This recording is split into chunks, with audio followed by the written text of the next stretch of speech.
Okay, I'm gonna start the recording. But yeah, I'll just cut out whatever that doesn't need to be there. But I'll record this and I'll try to upload it on YouTube if it's not too long. But I have a feeling I'm gonna spend like a good hour here. But for me, it's kind of early still. Like it's only 7 p.m. I live in the Eastern time zone, so I hope it's not too late for wherever you guys are. I'll try to host streams at different times because I would like everybody to have a chance to hit up my streams when they can. All right, so I think like majority people that want to be here are here, and if people want to roll in, they'll roll in. I'll just be starting with like Clip Studio for animation because I'm talking about animation basics, and on top of that, I'm going to be showing you guys animation tools on Clip Studio Paint. Um, and maybe some of my hotkeys. But if you don't have Clip Studio Paint, that's okay. You can still take some of the uh, advice when it comes to the animation side of things.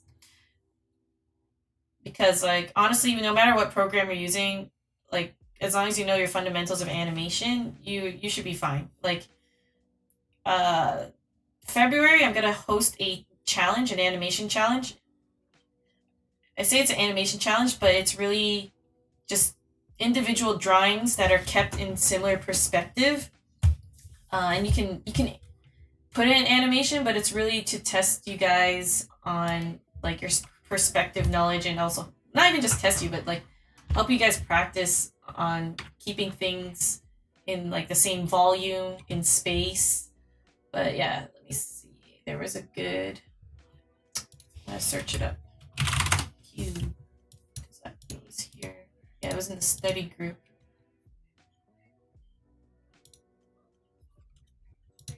But I will drop it again. Actually, I'll show it to you guys here. So yeah, this is what I would like for us to do. Like I saw it and I was like, this is a pretty simple and cool challenge we could do. Like I could see like even for beginners, like you could do this, but the only thing that's like a hump in terms of like doing it is just knowing the tools. But I think everybody has the capabilities to draw a cube in space. I think we're all more than capable here. If you can draw a cube, you can do this exercise. I just got to show you how to put it together animation wise. And you could always just do one rotation around. Like maybe you don't have to go up and down like this if you don't want to. So yeah, this is our goal here. We want to do a little exercise doing a 360 spin of a box. And if you're really ambitious, you can try doing other shapes. Yeah. So, I mean, like, show of hands, but because I can't see your hands, like, just comment or message. But how many of you have Clip Studio Paint? And it doesn't have to be the EX. Like, I have EX, but the regular Clip Studio should be fine as well. If you don't have Clip Studio, like, you could get a trial if you really want. But if you have Photoshop or any other animation program like Harmony or TV Paint, those work too. I think there's some free ones like OpenTunes. OpenTunes is pretty good. I haven't used it myself, so I can't like give you any tips on like the tools. I've only used TV Paint and Clip Studio Paint. I love animating Clip Studio Paint. It's honestly the best. Like I will never go back kind of vibe.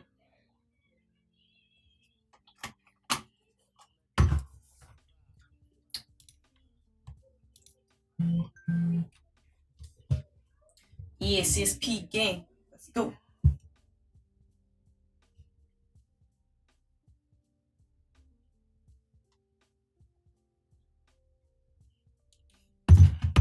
Okay, so let's get started.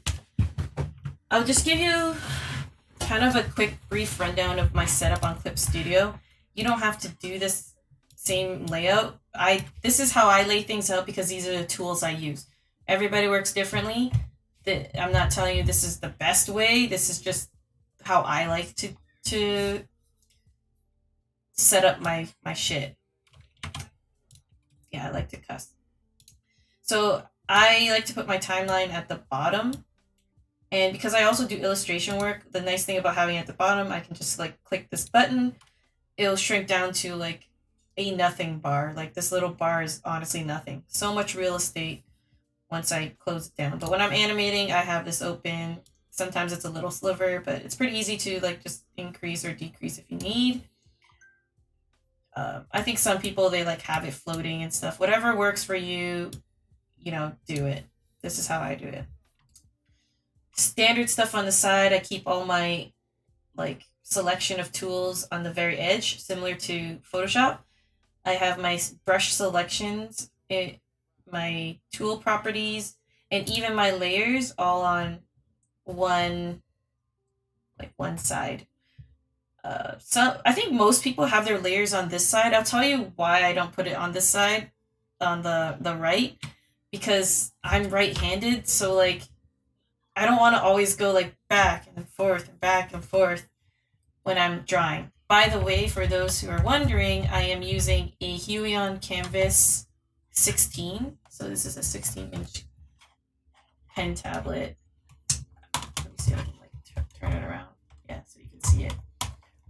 And I got this ergo arm to make life easier. Like it comes with a stand, but if you use the stand, you're gonna be hunched over like this.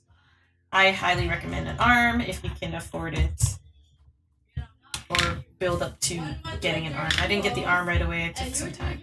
Yeah, so got all my properties and kind of like tools on the left, so it's not in my way. So if I'm drawing, I'm doing stuff, I can just go to the side over here and then back here. And I am right-handed, so that's why I put all these things on this side. And then usually stuff where I don't have to select as much, I put it on my right side. So I have all in here my color wheel, my color history, and also a color set. You can download a lot of different sets on the Clip Studio store, and it's free. I just have like some basic animation tones. They call it anime tone, but it's just like anime tones that you would see in like a Genga sheet. I'll give you an example of what a Genga sheet looks like. Something like this, where they have marked out the shadows in different colors. Like this is like a Genga stage for these kind of pieces. And you'll see it in animation sometimes, like Japanese animation stuff. All right, and I also like to use my color slider because sometimes it's just easier than like trying to inch my way around here. Because again, it's only a 16-inch screen. I don't have that much real estate. I can't increase my color wheel to be super big. I also like to keep things small on this side because I want more space to draw. If you have like a 20 plus inch screen, like go ham. I also have my navigator here, and the navigator has a lot of cool tools here that I like to use, like the flip canvas. This one, most of you, if you're not an animator, like since this is a beginner type of introduction, you probably don't have this in your Clip Studio Paint on the front facing, like on the surface. But these are animation cells, and this is to help you set up your light tables, and I'll show you that tool when we get into it tonight. But this is one of the tools that I absolutely love about Clip Studio, and I don't think any other program has this except for OpenTunes. It's pretty cool.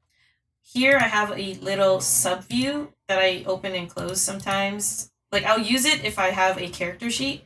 What's cool about the sub view is that you can put any image you want, and you can select the colors right from the page. So if you have a character sheet, and you can zoom in as much as you want, it's pretty dope. You can just select and then start working on your regular page. So cool ass shit. Highly recommend subview. Like if you're referencing anything, like sure you can use PureRef and you can use the sample from Screen Color, but if you want to just keep everything in one program, SubView is a really good tool to try out. But I usually keep that closed. What I like about Clip Studio as well is that everything kind of shrinks down to like a little skinny bar. For those of you that don't know, I was using Photoshop like up until last year. And I've been a Photoshop user for 10 plus years, like since I was 7. So like honestly, like yeah, like 20 years I was using Photoshop. And it took me a long time to change over. And then what made me change over to Clip Studio was that I started animating. And the tools in Clip Studio for animation are just far superior than Photoshop. You should, honestly, in my honest opinion, lots of honest, I'm being honest here, don't animate in Photoshop. It's more work than it is helpful. Like it's like you're fighting the program just to animate. And animation is already such a hard thing to do in general. You don't want to be fighting your programs just to do simple shit. So, highly recommend Clip Studio or even TV Paint. Actually, TV Paint's a little iffy as well. I would say Clip Studio Paint, OpenTunes, or Harmony. Don't animate in Procreate. I mean, if you do, keep it simple, but like, if you're trying to be an animator and make some dope ass shit, like, just don't use Procreate. Even Flip a Clip is better than Procreate, and Flip a Clip is free. All right, so I'll show you what I think Flip a Clip is free. I don't know for sure. I think it is. I think if you pay for it, you can unlock more stuff. Anyways, I'm getting sidetracked. Okay, so if you go to new and you hit animation, you get all these crazy ass settings and you're like, whoa, what's all this? Honestly, don't worry about it. You don't really need to fill out all this stuff unless you want. The vision line, you could change. I always forget to do this, but you can always change it later. Like these settings, you can always edit later. So it's not the end of the world if you don't do it now. But I'm just going to set my division lines to 4, and I'll show you why later. This is the size of your output frame. And I use these settings because I have my own layout paper. But if you want to just use what Clip Studio's got for you, just do your basic 1920 by 1080. That's your standard screen size. That's what you usually want to work with. Title safe area. Okay, yeah, you probably want to turn that on. And overflow frame. So overflow frame is basically, it's going to make your canvas bigger, and you can draw outside of it. Like you want usually more space than what your viewing camera is going to be. That way, if like, let's say there's a ground plane and someone's standing, but the shot itself it's not standing, you can basically draw the person standing, and it's easier to like ground characters or like keep things in space. Also, it's like much easier to draw when you have a framed area. So I haven't used this myself, so I'm gonna try it out. Okay, let's do 1.5 all around and see how that looks. Yeah, okay. I don't really touch this stuff usually, so playback time is 120. That's 120 frames at 24 frames per second rate. That means that for every 24 frames, that's 1 second, and that's how fast it's gonna play. So I'm gonna just hit OK. I feel like I've been here for a while, and this is what we get. And you can see this is our working space right here. This is our 1920 by 1080 camera. And it's really cool because eventually when you get more into animation, you can like do some cool camera tricks. I've yet to get there and I want to. So I don't know, maybe expect some camera movement shit from me this year because I wanna get good. I wanna get better. Cool. So if I draw outside here, you don't have to worry about it rendering out when you actually render your your video because it's not within the camera. Just pass this line. Okay, so now you can see we have flooded our timeline, and I'm going to share with you some of the tools in the timeline because this is it. These are the tools that's going to help you get through your animation days. So if you notice, there's a folder here called animation folder. So this, and notice it's not like a regular folder. Like if I hit Control G, it makes this kind of folder, which is also good within Clip Studio, or within animation in Clip Studio. But let's just stick with the basics for now. This is an animation folder. And every time you make a new timeline, which is right here, a new animation folder, it'll create an empty new animation folder, and then you have to hit like new animation cell to start flooding it. So yeah, this is a new animation cell. If I wanted to put in another drawing, hit new animation cell, and you can see it's making another layer here. And that is basically where all your information is in. So we'll just draw stuff on different layers, and you can see how these are working. Just gonna draw circles for now. So these are two different timelines, but they're all within one video or one shot. Like if I wanted to render this out, it would render both of these that are showing. If I turn this off, it turns off this whole entire timeline. You can no longer see what's on this timeline. But everything on the timeline that's visible, you'll see it, and it's going to render out. Right now, this is how long our timeline is. It's 120 frames. We won't be needing that much for what we're going to do. These are the zoom in and zoom outs of the timeline. So if you want to get closer and really see how many frames shit's taken up, you can do that. So for now, let's just shrink this blue line down to 24 frames. So that it says 25, but that's like the beginning of 25, so we're at the end of our 24 frames. We'll just stick to 1 second. That's all we need for this little assignment, I think. I didn't break it down.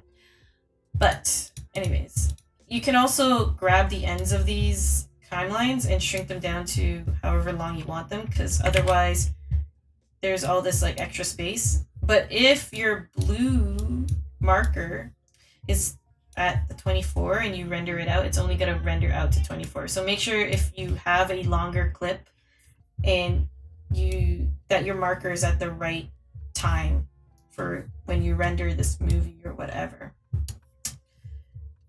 And if you remember when I set the division lines to 4, you can see that every four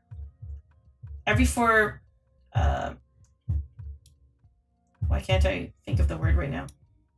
Every 4 frames, you'll see this like slightly darker line. Maybe it's hard to see, I don't know. Let me know if you can't see it, but you'll see a slightly darker line. You can change that by going to this little menu button and hitting edit track. Actually, no, sorry, it's under timeline and then change settings. And so you can set your division line to like 6. And if I hit OK, you can notice now the dark line has changed to every 6 frames, there will be like a slightly darker line. So it's just a little thing that's going to help you find how many frames something is. I will say TV Paint has a better timeline than Clip Studio. That's one thing where I'm like, I wish they had the TV Paint timeline instead, but whatever. I'll change this back to 4. So it's easy to see every 2 frames. So typically with animation, like this is not a fundamental rule, but typically things are animated on 2s. So that means that there is a new drawing for every 2 frames. So put that into consideration, 24 frames per second. We divide that by 2 because for every 2 frames there's a drawing. So usually in 1 second there are 12 drawings of animation. This is not a rule, but it's kind of like just a standard for keeping like smooth animation. But many times you'll see things that are shot on like 3s or even 4s. Especially in anime, they love to hold shots or hold certain frames for like 5 frames, 6 frames to like really sell like impactful moments.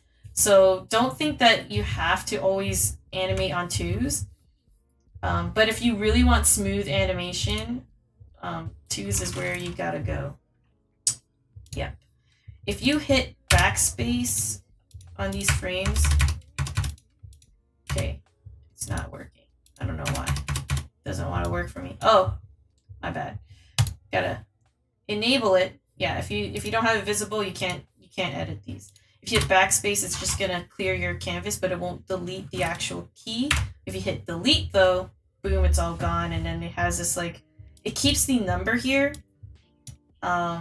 And if you want to delete that, just hit delete and then boom, it's gone. Yeah, there's a little like nuances when it comes to Clip Studio timeline, animation timeline. But I'll undo all that, and let's say I want to bring that back. I can always hit new animation cell, it'll fill that back up. Or if I want to repeat a frame, I could hit this last, oops, not that last one, sorry. That's also a way to delete the cell. That's what they call it. They like to call it cell. If I want to put a duplicate, I could put number 2 back in there as well, and now I have 2 of the same frames. And that's just specify cells. And if I had another folder, I could change it to number 3 instead.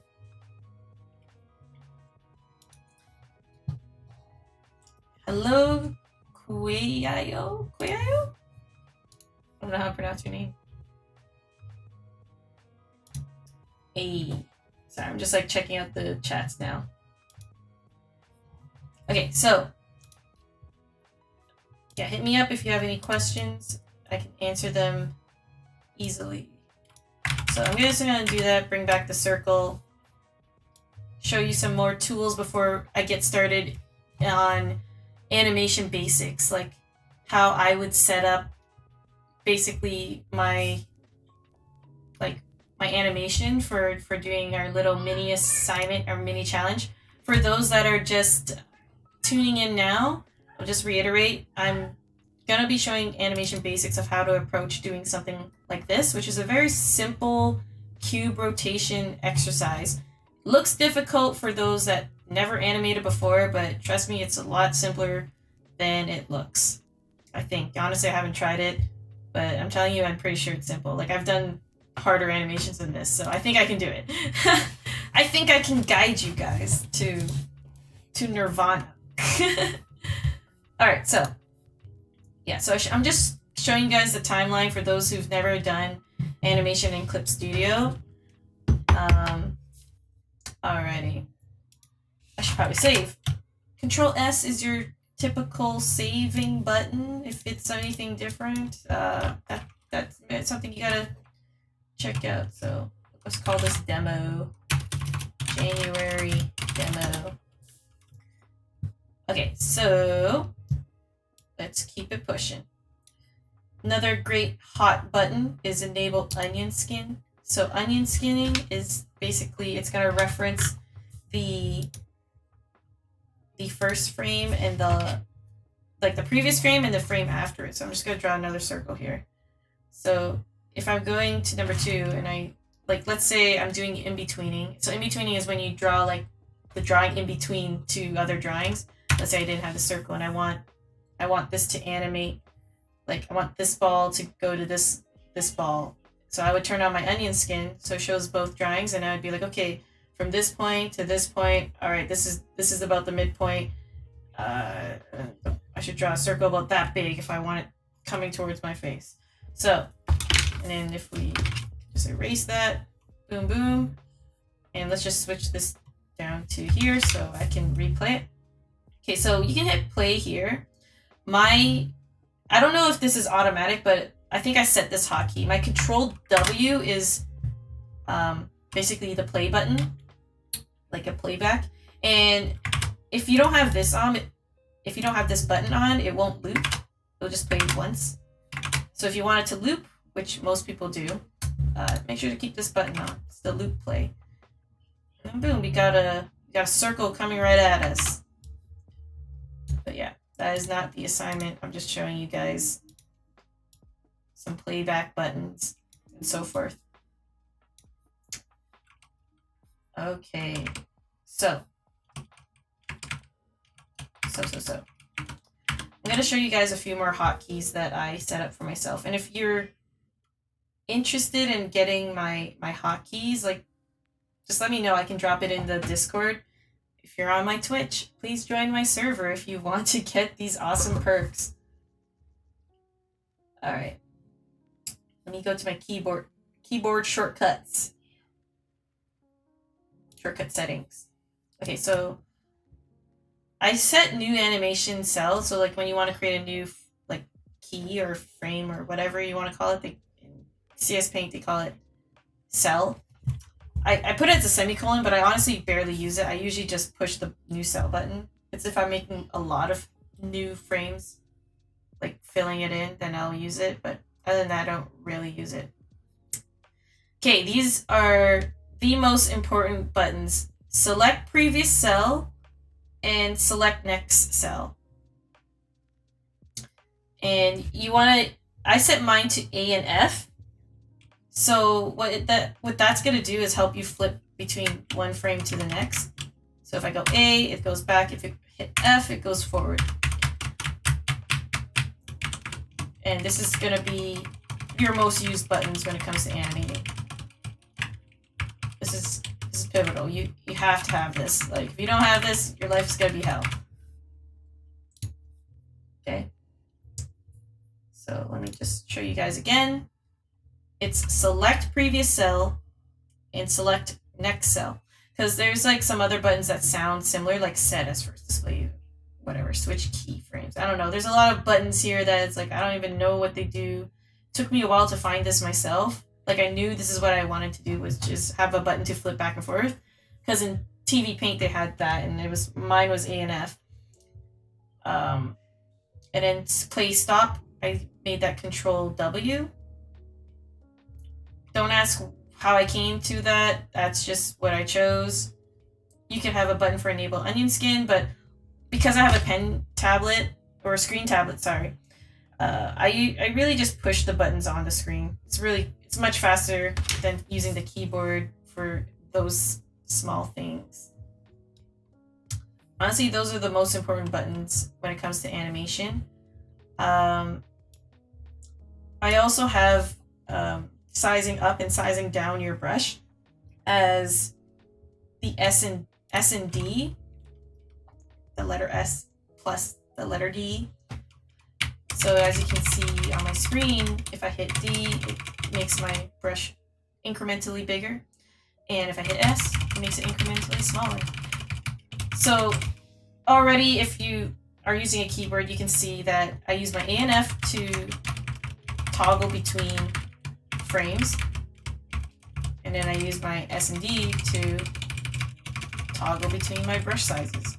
Sometimes you really need just a little bit of up in size or decrease in size. Now, if you really want to size up your brush really fast, let's see. What did I set? I haven't done this in a while. Dang it! I don't know what I'm doing. My bad.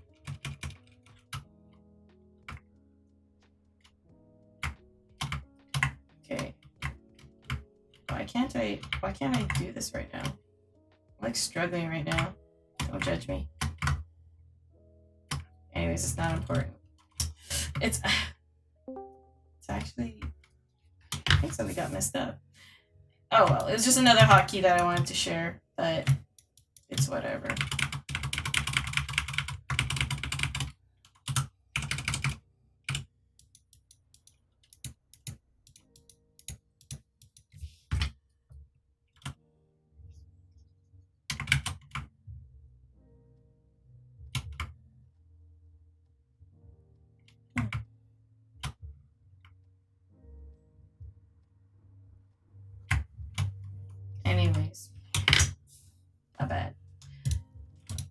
So yeah, those are some of the tools that I highly recommend you do, like the shortcut keys. Oh yes, now my favorite is the light box, and I'll show you how this works. So this is basically your working files, and you can bring, if you drag from your layers to your light box, this little box area down here, this is the enable light box button. You can see it brings your previous drawings. Now you may ask, why don't I just use onion skin? Now what's cool about the light box is you can bring in multiple layers, even layers that are like down here, for example. So I'm on 2. If I had only onion skin on, it would only show me 1 and 3. But let's say, oh, I want to reference 4. I can turn on this light box, and I can drag in number 4, and now I have the image of number 4. And you can see how this might be helpful when you're doing like maybe faces or like wide action, or if you're doing cleanup and you got a reference from a certain frame. And as you can already notice, it's really cool that you can just move these frames without any repercussions. So let me just pretend that I have nothing on 2. So a lot of times people may, it might be easier to just show you guys how this works if I actually draw something. So I'm just gonna draw a little person, and like let's say they're like running in space. Okay, and then on number 3, they're closer to the camera now.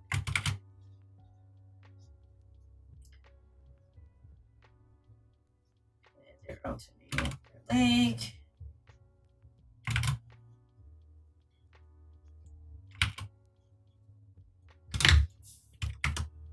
So let's say these are my 2 keys and I have to do the in-between. Let me just delete this so I can show you from scratch again how it works. Register it all. So let's say this is my first key.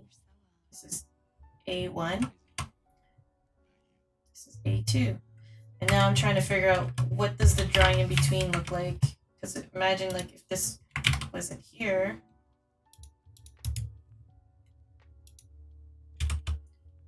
It's like here to here. It's like, okay, cool. These are my establishing keyframes. Keyframes are basically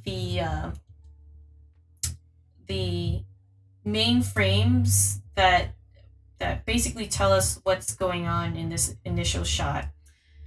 It's like the main pose, basically. And then they have, the next step would be to find the breakdowns. And the breakdown is basically the shot or the drawing right in between the 2 keyframes.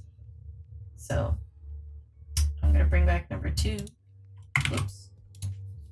So I hit the specify cell because I already have the frame for number 2. Just gonna bring that back. And so I'm trying to figure out, I can hit onion skin and then I could go in and figure it out and just draw the breakdown drawing.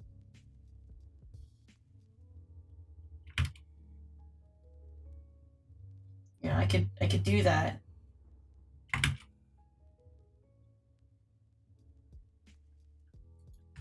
And that would be perfectly fine. Or if I wanted to be more accurate, instead of using onion skin, I could use my light box, drag my 2 drawings in, and I know like this is kind of the midpoint. So I could bring both my drawings to the center, and I've seen this be done before, and this is like kind of a classical animation technique as well, where they put the 2 drawings on top of each other, and it's very undestructive. Like with onion skin, you can't move the frames around, but with lightbox you can, which is pretty dope. So I can have those both here. I could also adjust the opacity of one of them or the other. I could also set some colors to them. I don't usually set colors to them. And then, okay, so I go to my back to my working frame. I'll erase this. And now I can just work on my in-between drawings. It's like, okay, so I know that this is the middle size, the medium size between the two. Maybe his arm's coming here, and it's coming down. And oh, he has an arm coming up because it's coming from behind. If it does get confusing, let me see. Let me see this. Could set. There you go. Set a color on it so it's easier to see. I think you could set different tones as well. Change layer color. There, so now I can like differentiate them.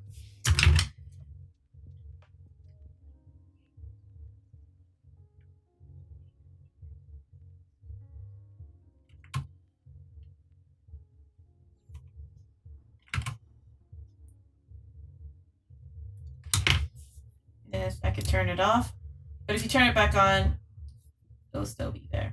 So turn that off. Now I have my in-between drawing. Obviously, it's not perfect, but I'm not trying to do a walk cycle right now. There's a lot to doing a walk cycle, but I'm just showing you the capabilities of the light box. Okay.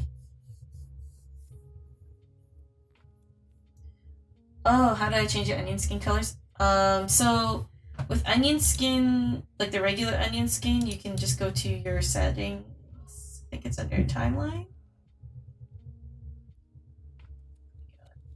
Sometimes I forget, and this is really bad because I'll spend like a few seconds just trying to find the stupid setting. Oh, here you go. So show animation cells, onion skin settings. You can go here and alter the colors. I chose like this pinky color and this like teal green because like I'm not really a fan of the really saturated red and green. And you can also set like your opacity, like how bright or dark it is.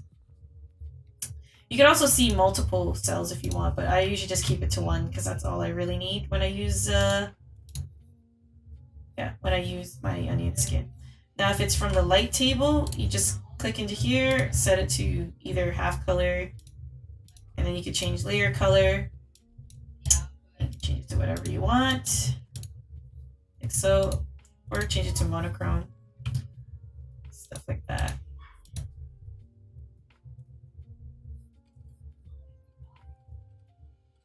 Yeah, no worries. Okay, this is one thing that I don't like about having the camera thing, or like the frame gate. It's like I'm trying to move things around. This is very distracting. So it's kind of annoying. So what I'm gonna do is I'm gonna start a new timeline with my usual settings. But I think it's still nice to have the overflow because it's good if you're going to do camera movements and animations. But I'll show you how I usually set up my pages. Actually, maybe I'll try something different. Let's see how big is my layout paper. My 4K layout paper. 4436.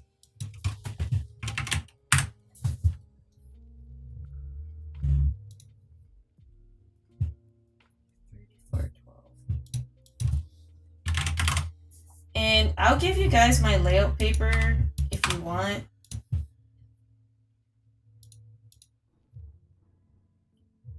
If you're interested. And so I usually work in this size, and I'll tell you why. Because I got this self-made layout paper. And this is kind of just something I put on top to make things look more professional, I guess. So I'll just select that all, drop that in here. I'll put it outside the animation folder because I'm not trying to animate it. I'm just putting it on top as an overlay. And usually this is what you'll see when I'm posting stuff on Instagram, and it just like looks real nice with the layout papers. I have two actually. I have this one as well, and I put it square for Instagram.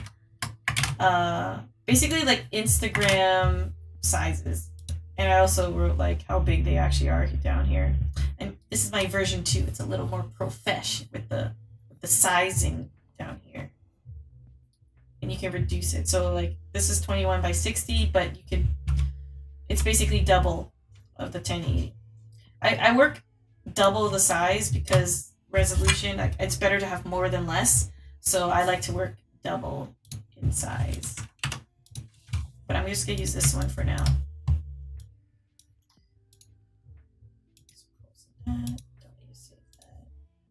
I'll drop that in the Discord if you guys are interested in using these papers, these layout papers.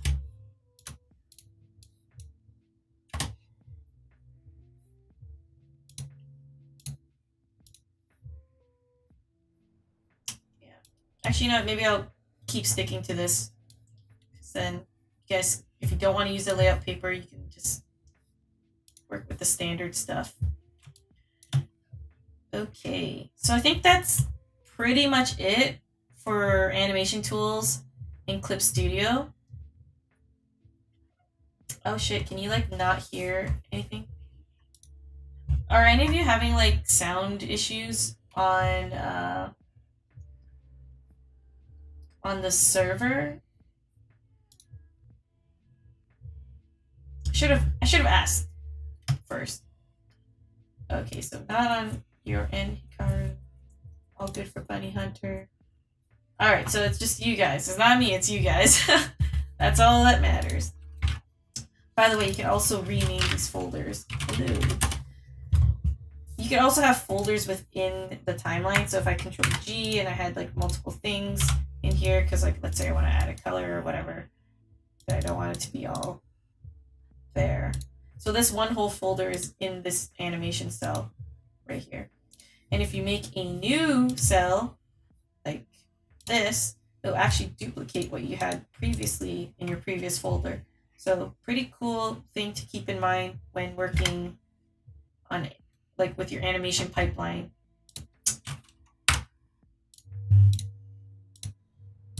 So, oops, I didn't want to delete that. Backspace. All right, so let's get started on some animating. So the goal of our little assignment, our little exercise, is a 360 rotation of a cube.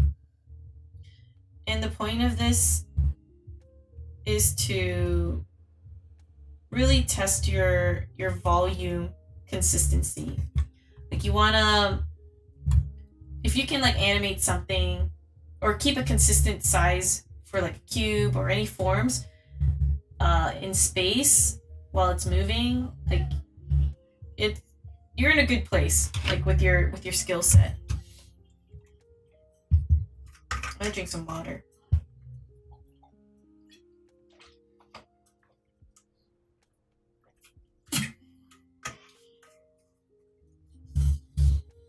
All right. So, first things first is we want to establish a horizon line because we are doing something that's perspective heavy.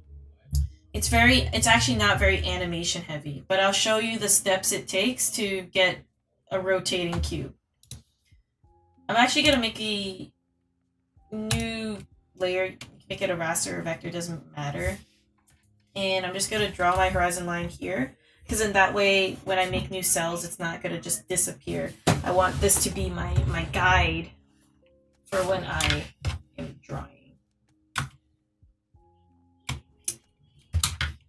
This is my guidelines.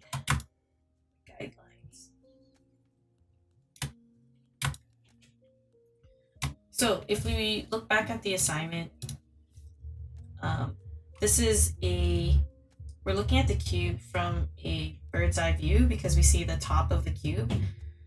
You can choose whatever you want. I just highly recommend don't do just eye level, like right in the middle, because then you won't see the top or the bottom, and like anyone it can animate like a really flat two sides. That would be really easy, honestly. So the assignment is to do a cube. I want to see a cube either from bird's eye view or worm's eye view. We'll keep this at bird's eye view. And just keep it at like 1 point perspective. So just have like a singular vanishing point. And if you want, you could draw your like grid manually if you want. If that helps. Sometimes that's enough for people to work with. Actually, no. We're not doing 1 point perspective. Sorry, that's my bad. It's actually a 2 point perspective assignment, which is why it's good to have the overflow, because when you're doing 2 point perspective, you want your lines to be pretty far out. If it's really close, you're going to have some really skewed perspective. Like, it's going to be like fisheye. You know, in anime, when they have like the close up to the face and everything's like stretched out. Yeah, that's usually because the perspective, the horizon, no, the vanishing points are like really close. So the farther the vanishing points, the easier your life is gonna be. Okay. Just putting it out there. Your life will be much easier if you put those vanishing points far away. So this is not a perspective class. So I'm not going to be teaching you guys the science behind perspective, because I'm no scientist, but highly recommend you do study up on your perspective basics. And I'm sure there are better videos than what I could explain. Because for me, I know like the basics of perspective, but I'm much of more of a feely type person. Like, I know the basics enough to feel it out. Okay, so, oh hey mocap, welcome to the stream. So I got my perspective grid. Now, if you want to use some awesome Clip Studio tools, you can also create a new layer that has a ruler. I'm just gonna make a new raster layer, and then ruler frame, create perspective ruler. I choose a 2 point, and now you got yourself a nice ruler. There's some things though I don't love using with the rulers that they give you. Like, there's a lot of things where I'm like, I don't really know how to use this very well, or it's kind of distracting. But you can create a ground plane or like wall planes, like so, and you can adjust it like so. So whatever works for you. This is not a bad option either, because like it's all done for you. That took literally no time at all. I say for this assignment, if you want to be extra clean, like go for it, but I rather you guys stay loose with it and really feel out the form. Like, don't get so hung up on like technicalities in terms of like make sure every single line is perfect. Think more about like volumes and form in space. Because if you get so hung up on drawing things to like a perfect line, you're like, oh, I gotta make sure this line is perfect. Like, you start tunnel visioning. You're like, oh, I gotta make sure everything's like super straight, whatever. You could do that later. Okay, you can do the cleanup later, but for now, let's stick to. I'm gonna use my shitty grid just because I choose to. Okay, so we're gonna set up our keyframes. For now, let's start with 4 drawings. I think 4 drawings might be enough. Maybe even just 2 drawings. Because like if we think of, I'm gonna do a little bit of quote unquote planning, and this is something you should always do when starting an animation, is like plan out what you're gonna do. So we're gonna make this cube rotate, right? So this is gonna be like our first cube, our starting cube. And then I want the cube to be facing me eventually. But it's still gotta go into space, right? Because it's turning. So it's gonna go to this. Then it's gonna go back to. So really it's just, for our keyframes, we only need like 2 drawings. It's like boom, boom, boom, boom. And then from there we can figure out what our breakdown drawings are and our in-betweens. So let's just start with 2 drawings, I guess. My grid's a piece of shit, but...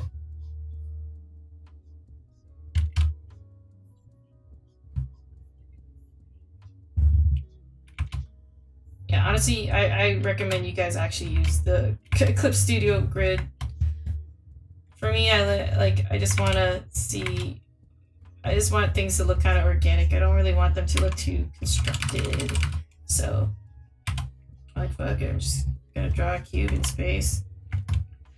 But the point of the assignment is to just keep forms, you know, keep your forms looking right at different angles.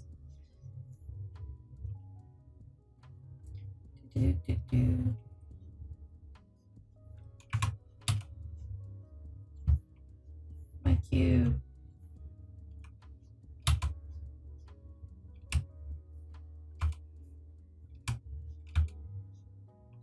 And if you want, if you don't feel really confident in just drawing the cube, like make sure if you really want to be accurate with your perspective, you can do the insides too, you know, if you want to see the whole thing.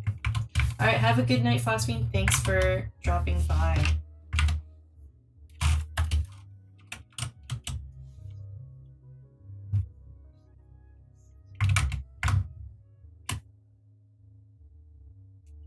I like to use my cheat tools. Transform tools.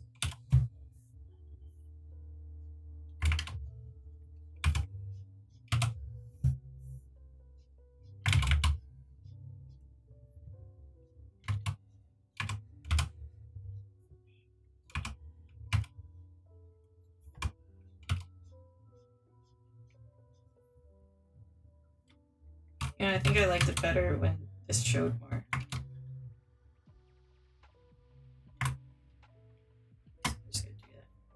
Cool. So that's our first cube. I'm just gonna go all the way to like 4, 5, and make a new cell. Oh, my onion skin's on. We don't need that. I guess we could keep it on if we want. So our next drawing, if I want to rotate this in space, cube is gonna be in front.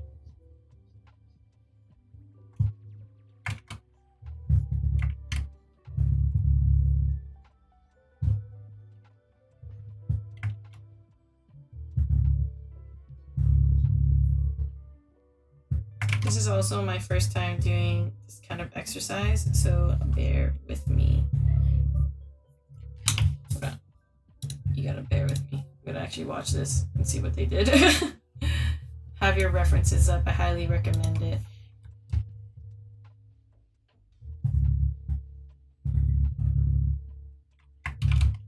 I'm just gonna do this. I'm gonna get a little bigger.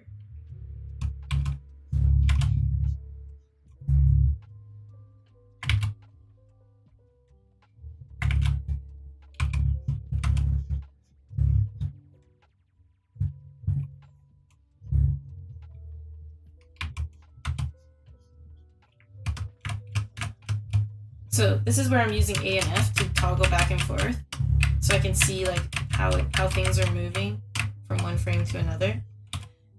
And it's actually much easier to get your forms looking right by just flipping back and forth, because then you can really see, you can really compare like the feeling of how big something is, rather than the onion skin. I think the onion skin can get distracting. Personally, that's just how I feel.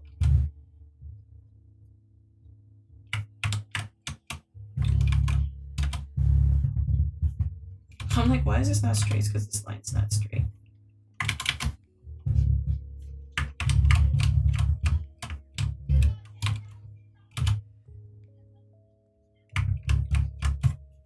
Cool. So that feels about right in terms of sizing. So we already got like half our cube, and because it's 360 and a cube is pretty much the same on all sides, we really only need to do half of these. So this is where you could start actually going into like your in-between. So I'm gonna go to my second frame, make a new frame. So this would be 1, my first keyframe. This would be on 5. So now we gotta figure out what this middle drawing it looks like. And this is where you can turn on your onion skin. And you could really kind of see the space between. Like if we were looking at a timing chart, and I'm not going to talk about timing charts, but I'll show you. So this is frame 1 to frame 5. So the amount of frames between 1 to 5 is 4, and things are shot on 2s. So there is only one drawing in between that. That would be on the third one, the third frame. So we're trying to figure out this, and basically because I'm putting this right in the middle because it's like a very even rotation, means I'm going to find the point right between this point and this point. This is the midpoint, so that's where I'm going to draw my line. So that's just a really rough, quick nitty-gritty explanation of timing grids, or timing charts, sorry. If I wanted things to have like a slow in or a slow out, I would actually put this line maybe like closer to 1. And that means from the first drawing, I would have this point, this next line really close to the previous dot over here, which is the first dot. And if that was the case, things would look different in how close the drawings are. But for this assignment, luckily, we don't really need to know too much animation stuff. We're really just working on getting our boxes looking right.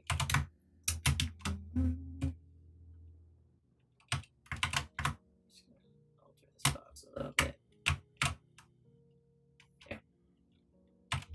So because I want this box to be moving in a clockwise motion, I'm going to have these points.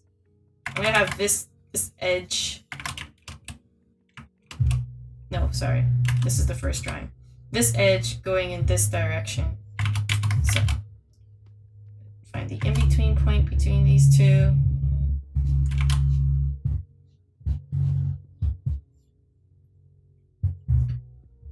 And this one is going to here. So we have a point here. Just a nice light line. This is going to here. So finding the in-between point to that.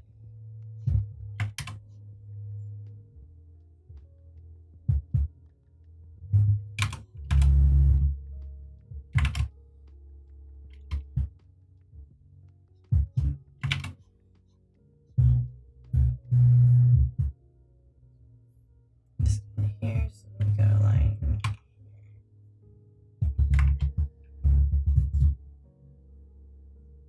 I'm just gonna turn that off because it's a little, or I guess we could just connect it from there. Honestly, this front face is gonna be the most like important looking.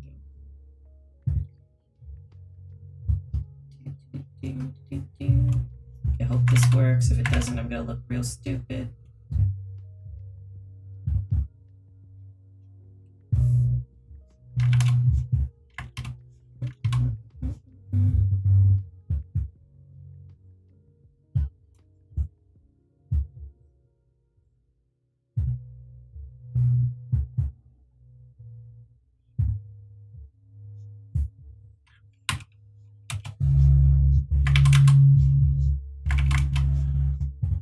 Sorry if my house is a little loud. Oh shit. Okay, so already I can see that my cube is looking a little too tall.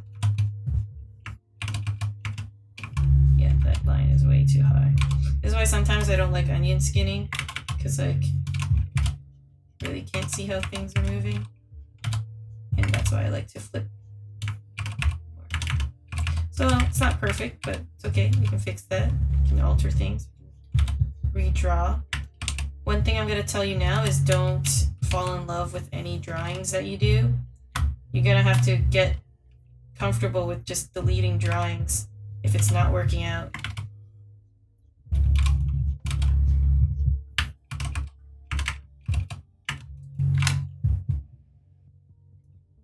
So yeah, for some reason it's getting taller. I'm trying to adjust that. Something about this one. This is when I'll turn my onion skin back on.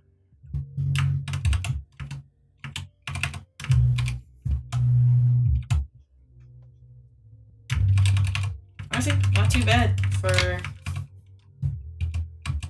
rotation. So this is our breakdown drawing, but it's also our in between because we don't have that many frames. But we can increase frames, honestly. For now, let's say this is our breakdown drawing. And I'm gonna do one more at the end so I can do a full rotation. So like I can't see the first one. So what I could do is one of two things. I could bring this into my light box and it'll show my first frame because it's not here. Or I could just insert my first frame and turn on onion skin and it'll show the first frame again. I'll just use the light box because it's less damaging for the timeline. Like I'm not adding useless frames in there. I'll just turn on the monochrome so I can see it is different. Let's just change that to like green or something. There we go. Okay, so same thing. We know that we're going in a clockwise direction. You can do counterclockwise if you want. That's ultimately up to you. As long as you can make it rotate. So if that's the case, that means this edge needs to go this way. So now I'm finding the in-between points between these two. It's right here. Same with this to this. Where's that middle point? It is right here. So yeah, I can just erase those if I want.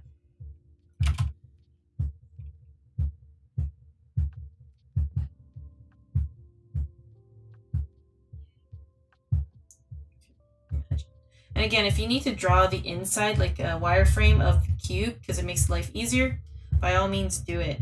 Like if that's gonna make your life easier, do it. I'm just being rough and dirty with this. I highly recommend you guys take more time if you need to like figure shit out.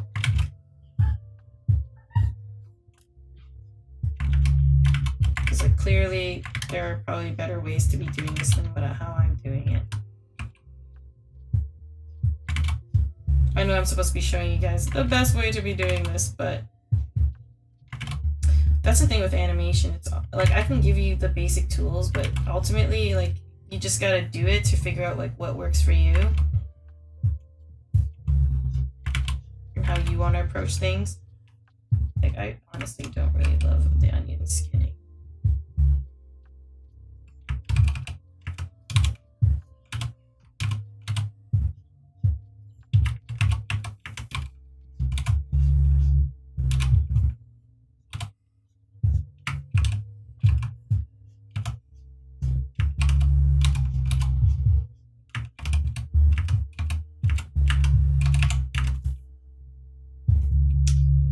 Just figure out how this big face looks like for now. So that makes life a lot easier. As long as that big face is moving right, I think we can emulate this rotation.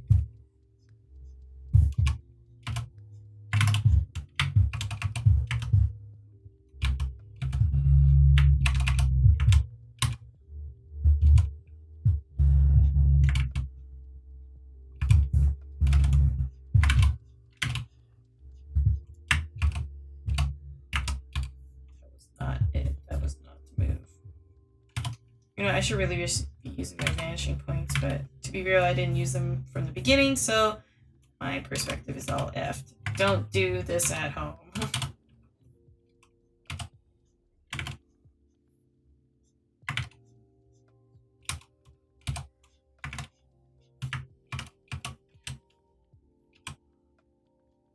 This is where I'm going to turn my onion skin back on because I am effing up this top part.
So if you want to watch this on loop.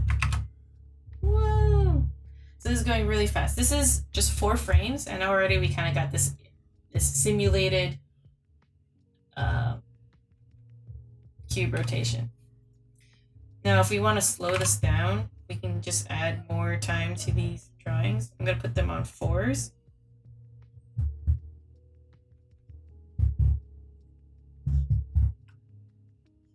See how that plays out. Okay, sometimes I need to turn these on and off because the playback is effed up. That's another thing I don't like about Clip Studio Paint when it comes to animation. Sometimes it's a little buggy on the playback, but it's not enough for me to be like, this is the worst. I can't work like this. So, little jumpy. There's some stuff that it's not perfect, but for the sake of the demo, that's okay. I expect you guys to do better than me. So if you want, because if we shoot things on 4s, which is like has a better flow of things, it's gonna look choppy. So how do we fix this? Now that we have our breakdowns, it's time to do our in-betweens, which is we're gonna go back in between our breakdowns now because we added some frames. We're gonna add a drawing. We're gonna add another drawing, and we're gonna do the same thing. We're just gonna draw right between the first and next drawing.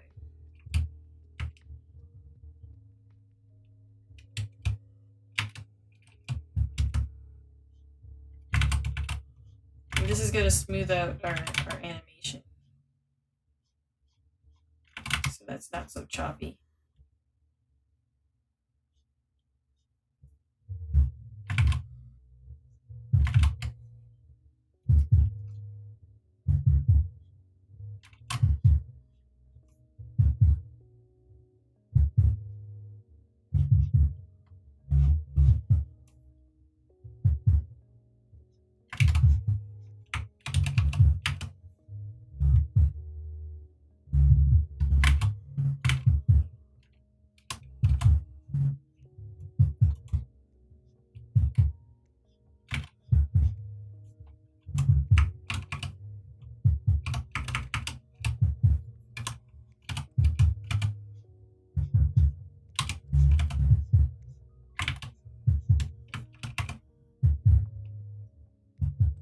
Next one.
Whoa, that was really loud.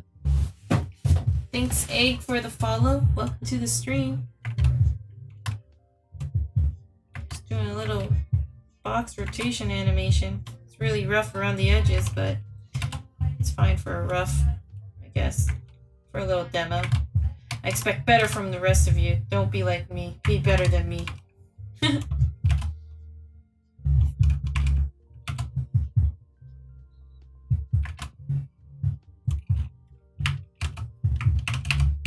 Okay, so obviously that is shit.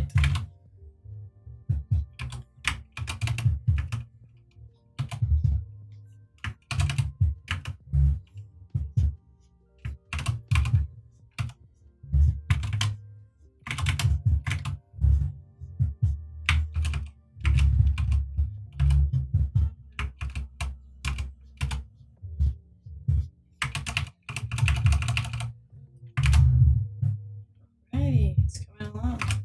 Obviously, I'm missing one more frame. Get this last frame in real quick. And then we will have our good rough.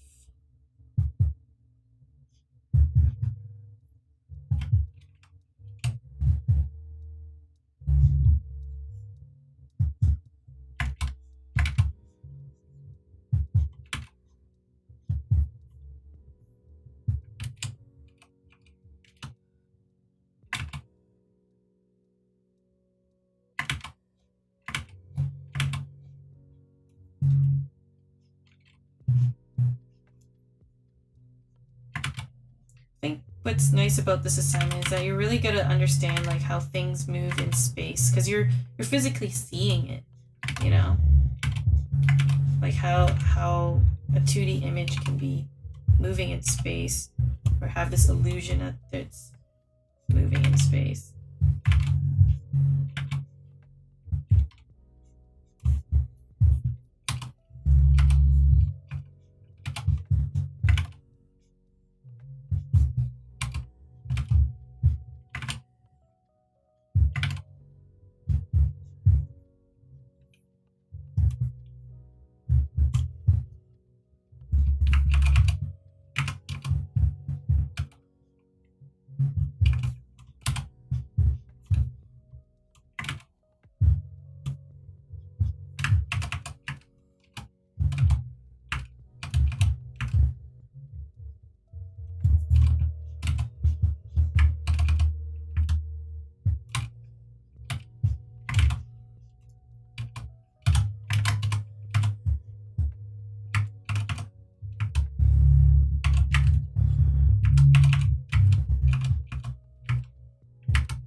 Okay, just do this. So there we go. We got a rotating cube, and obviously it's not. There's a little bit of jumping in some areas. It's not exceptionally perfect, but we got the gist. Like it, the form looks about like the volumes of the cube is pretty consistent, you know. And that's basically the assignment. We want to keep a consistent size cube in motion. And if you feel like this is going too fast, you could take it even a step further and add more in-betweens. The more drawings you add, the slower things will get. And I know that sounds weird, but you could go to town on this. You could go like crazy with how much detail you put into this animation. But maybe I'll just do one more to show you guys. But honestly, like I'm not gonna do all of it because it would be a lot, and I think you guys get bored. I think you guys would get bored with this. Me just drawing lines. I think honestly you'll have more fun doing it yourself. Okay,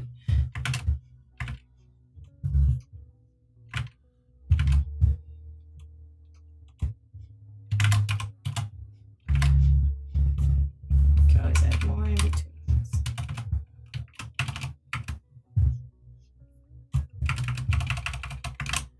So if you see playback.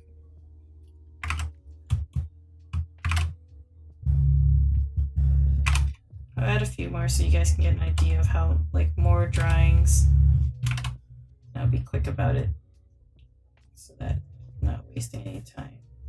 I don't want to waste anyone's time.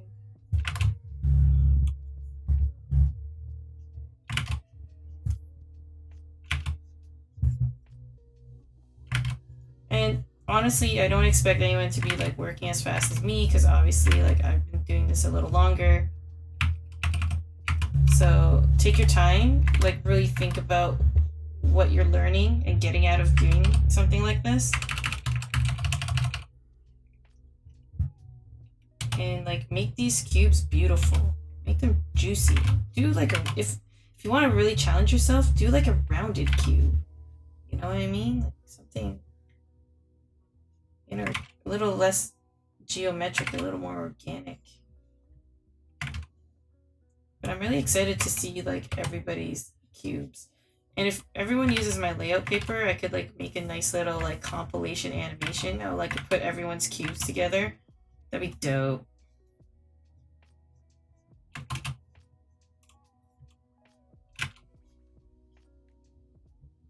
The Mellow Cube Challenge. I like that. Yeah, you know, I will call it the Mellow Cube Challenge. Maybe that should just be the next month's like assignment. Like, do you feel like you need a month to do this? Like, I don't think you guys need a month to do this. But if you want a month, like, I guess I could arrange that.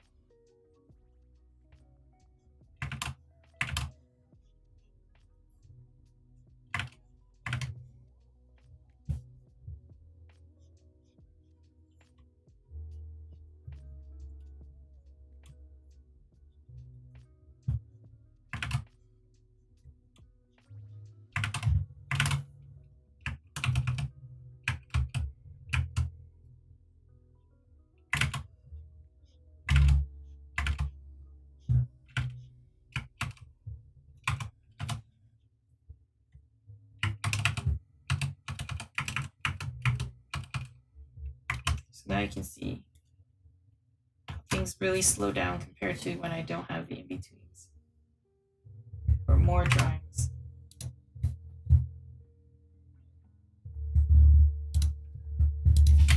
Keep going forever with this.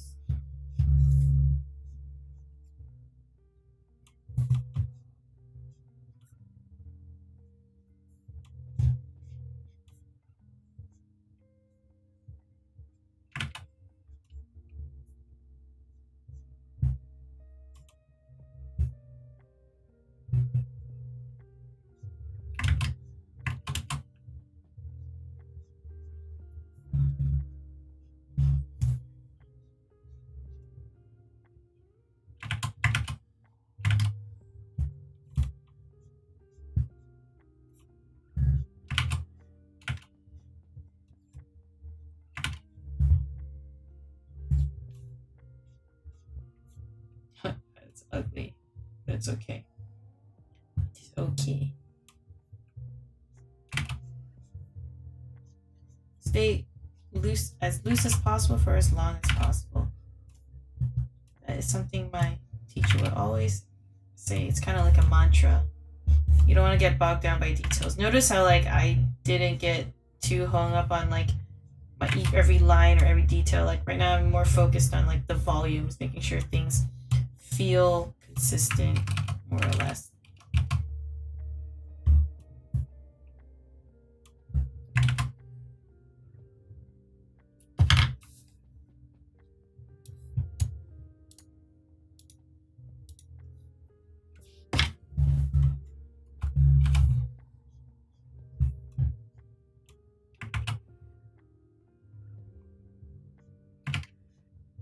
True.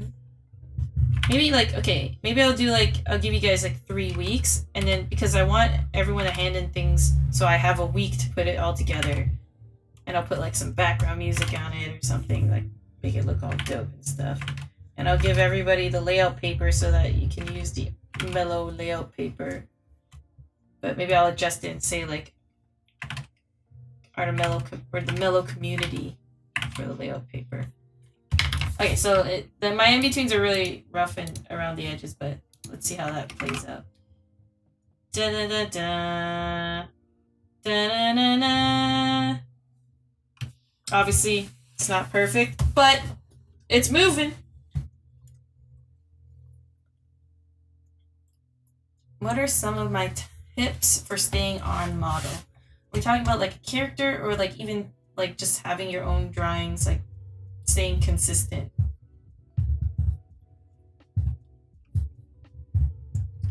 Got ourselves a rotating cube. Because right now, like, this isn't perfectly on model because I was kind of rushing through it because I feel like I spent a lot of time just talking. But if you were following along earlier, as you can see, I have this marked as 1. This was one of my keyframes. This was my other keyframe. So I started with 2 drawings, and then I added all these drawings in between.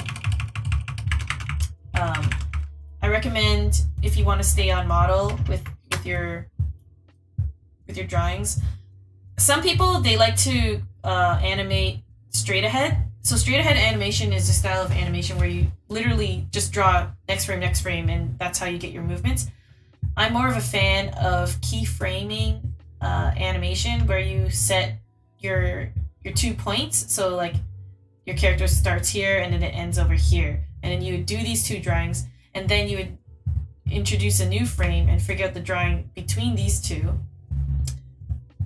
Sorry, I'm like doing this on camera. Maybe I should have done it on paper.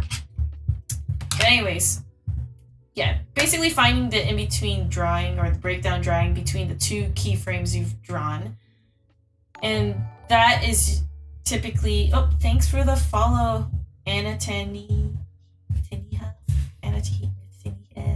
I can't talk. I don't know why my alert boxes aren't like visible though. Oh, that's why. I gotta put it above my webcam. There we go.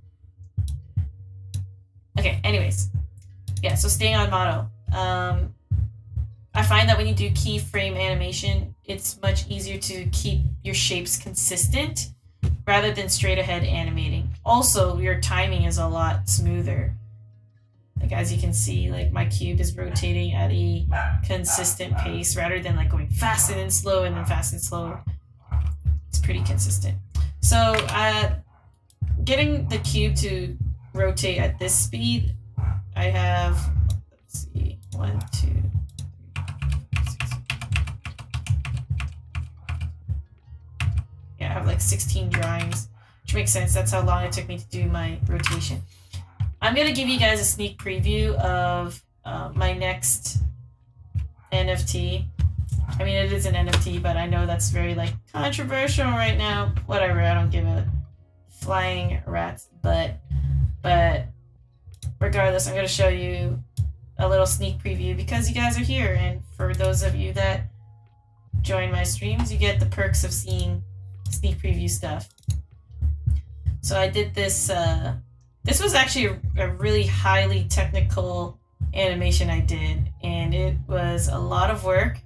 I still have to color it. I still have like a lot of work to do on it, but overall the animation part is done. So this was 16 drawings, and it's gonna look simple, but in reality it is actually a lot of work, as you can tell from just rotating a simple cube. There's a lot that goes into it. So now imagine rotating an entire character. zoom in a bit. Yeah. So check that out. Boom. It's crazy. Honestly, like, I haven't done a full character rotation like this ever. This is my first time. And I'm not like a gloater or anything, but honestly, pat on the back to me. This was a lot of work. And it's all hand drawn. I didn't use any 3D references. I mean, I could have, but like, honestly, I felt like that would have just taken more time than it's worth. I wanted to test myself as well and see if I could do it. Do a character rotation that looks like a statue rotating. And yeah, it was a lot of fun, but a lot of work, big headaches. And I can run you through of like how I did this as well. So, as you can see, I got a lot of layers. Okay, pedestal, I can just turn off some stuff.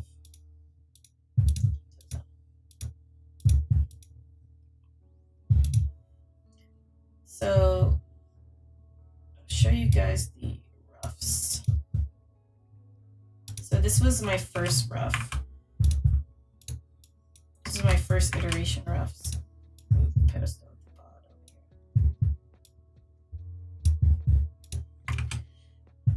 So yeah, this is what I started with.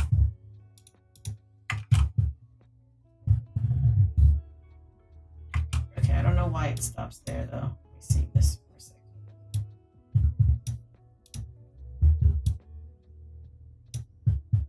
Oh, yeah, so I literally, this is all I had.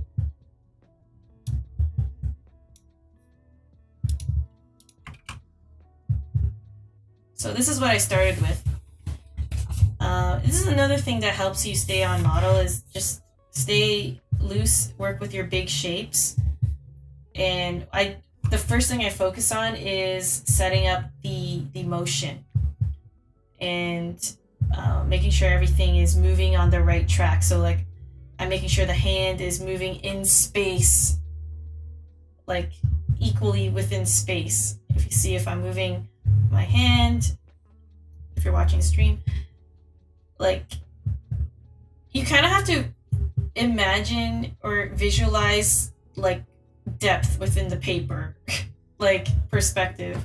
And it's not going to come to you right away. Trust me, it took me a long time to see things in space, like on a piece of paper, because like paper's flat, it's white. Like there's, or whatever color paper you're using, like there's no ground, there's no perspective. Like literally it's infinite space, but it's also flat. So you gotta kind of, art is all just an illusion. That is what art is. We're basically illusionists. We're trying to make things come to life on paper, whether it be a single drawing or an animation. All right, so this was my second rough pass, and it was, let's see, yeah, I gave it more frames. Yeah, I added a few more frames. So this was my second pass, my second rough pass, and now I'm starting to put a little bit more detail and focus more on being on model with my original design, making sure the forms feel good, adding detail where it matters. You notice like I didn't put detail in every single eye drawing. Like the first frame I did, sure, it's like super detailed, everything's on model because this is the reference drawing. From there, if you see A2, this is A2. I started with this drawing, then I drew this drawing, this frame, and then from there I did A5 in between, and then I did another 2 in-betweens. This is a breakdown drawing. This is a keyframe drawing. Keyframe drawing, breakdown drawing. These are in-betweens. So you just break it down with your keyframes, then you do your breakdowns, then you do your in-betweens. And that's typically the flow of doing keyframe animation. And then from there, I did my cleanup lines. These are my clean lines. And I added my Genga colors to it. Yeah, so I still have to color this. I haven't had time today because I was doing some work, like client work, but I will add color to it soon enough.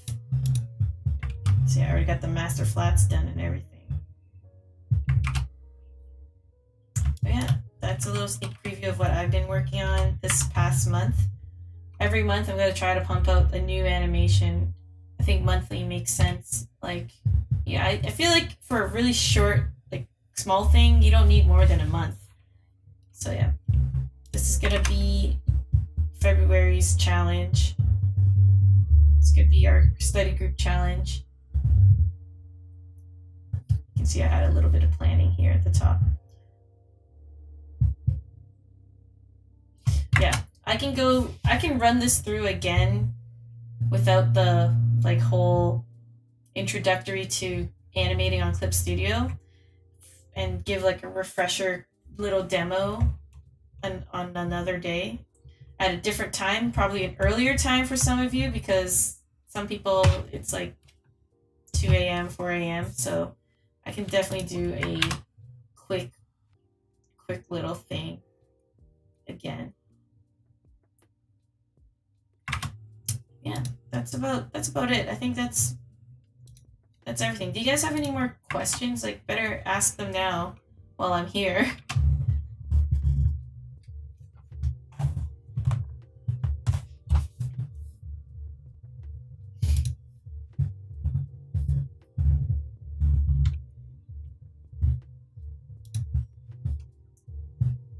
Okay.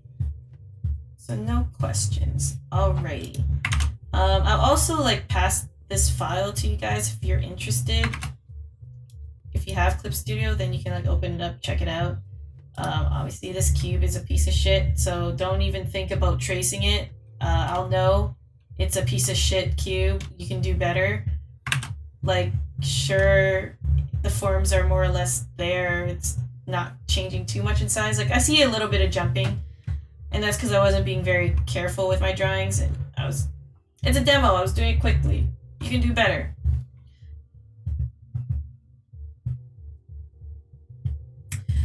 So in America or Western animation, they use frame numbers. So everything starts on 1, even though it's actually like 0. Like this is technically 0, but it starts on 1. So I would call this frame 1, and this one is frame 5, or it used to be. Now it's frame 17 because I moved it around.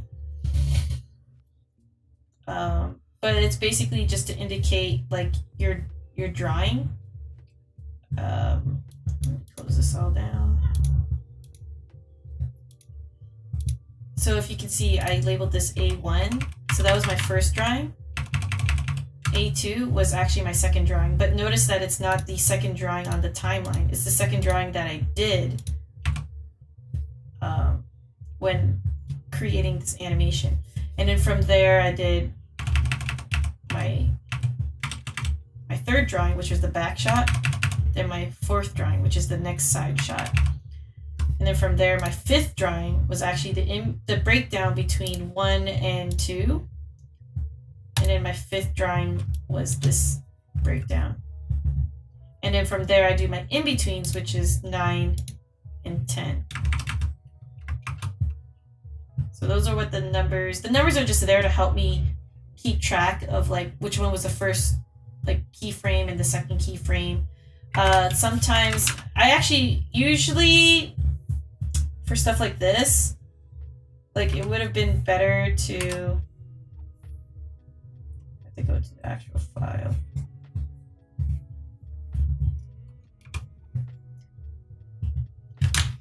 Why can't I draw this? Where is my third file? There it is. Okay.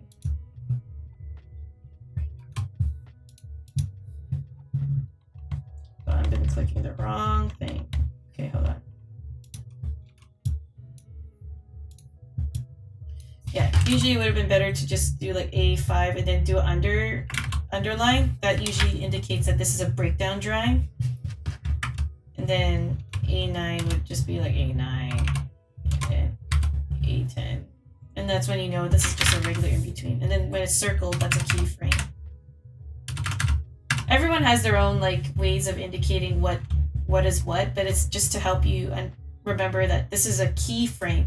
Keyframes are what the people are gonna see. Breakdowns, people will still see it, but it's also just to help guide the motion. And then in-betweens is more like for the feeling. People will feel in-betweens. Like if you ever watch anime and they have those like crazy smear frames, those are usually in-between frames. And you don't see it, but you'll feel it. You'll definitely feel it. Let's see. So let me drop this January demo in the chat for y'all. Gosh. Let me rename it.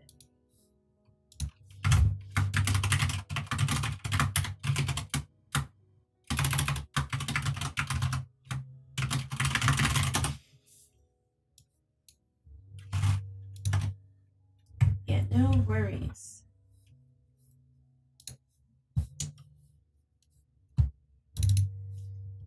And if I were to render this out, I guess I'll show you. I could do an animated GIF, which I like to do often, but you could also do a move. The highest you can render out as an animated GIF is 1080. So just know there's limitations to that. And notice when I rendered it out, it's kind of hard to see because of the white background, but it only rendered out whatever's in this box over here. So see how I had drawings up here and writing? But in here, you don't see it at all. Anything that was actually inside the screen, you'll see, like my little numbers and stuff. Yeah, pretty dope, pretty dope.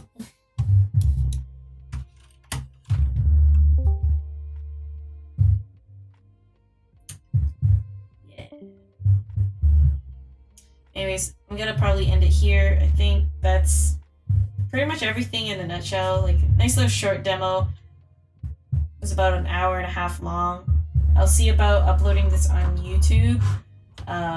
No guarantees though, because like I might have to go in and edit it, but just join my server if you're not in it and you'll get a link to that demo as soon as I upload it. Yeah, no worries. I want to do more demos and I should probably plan them out a lot better so that I'm not just dragging on not interesting stuff.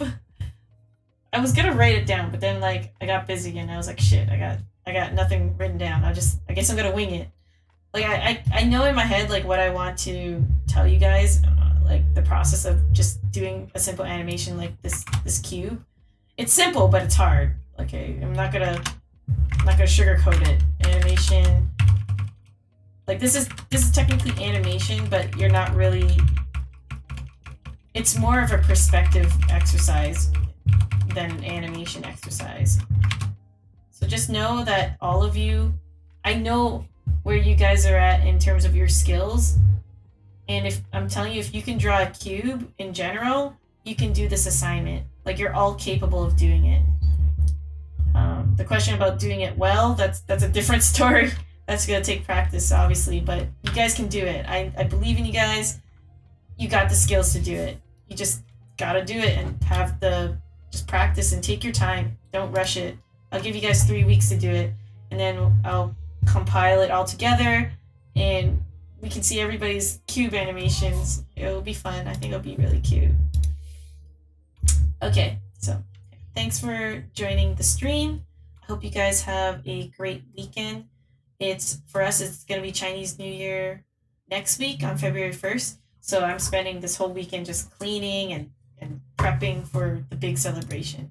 So happy Chinese New Year or Lunar New Year to you guys, and enjoy the weekend. Stay safe. Peace.